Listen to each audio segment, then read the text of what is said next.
ஸ்ரீ குருப்யோ நமஹா. தெய்வத்தின் குரல் மூன்றாம் பகுதி 146வது தலைப்பு. ஆச்சாரத்தில் நீக்குப்போக்கு தொடர்ச்சி.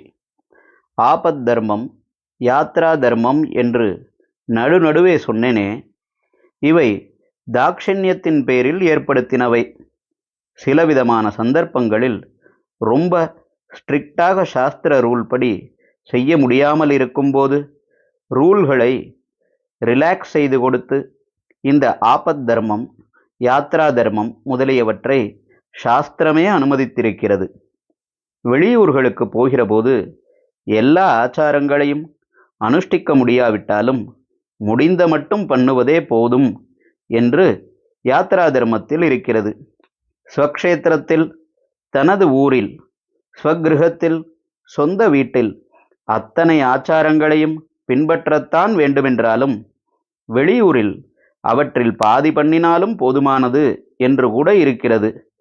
செங்கல்பட்டில் வீடு, மெட்ராஸில் ஆஃபீஸ், இல்லாவிட்டால் எப்போதும் டூரில் போகிற வேலை என்று இருக்கும் இக்காலத்தில் இம்மாதிரி லீனியன்ட் ரூல்களை சொல்வதற்கே பயமாயிருக்கிறது.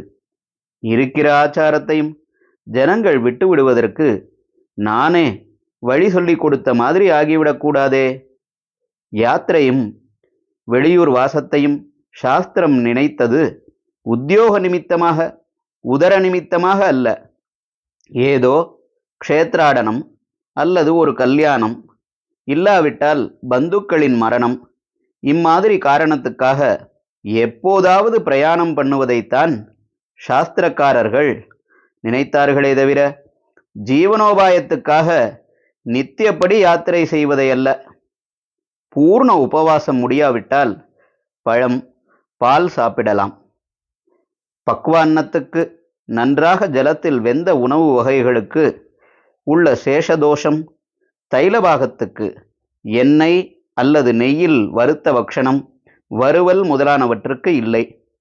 மடிக்குறைவானவர்களிடம் தீர்த்தம் வாங்கி சாப்பிடும்படி நிர்பந்தம் ஏற்பட்டால் அதில் கொஞ்சம் மோரை தெளித்து கொண்டால் தோஷ பரிகாரம் என்றெல்லாம் பல எக்ஸம்ஷன் கொடுத்திருப்பது தாக்ஷண்ய நோக்கில்தான்.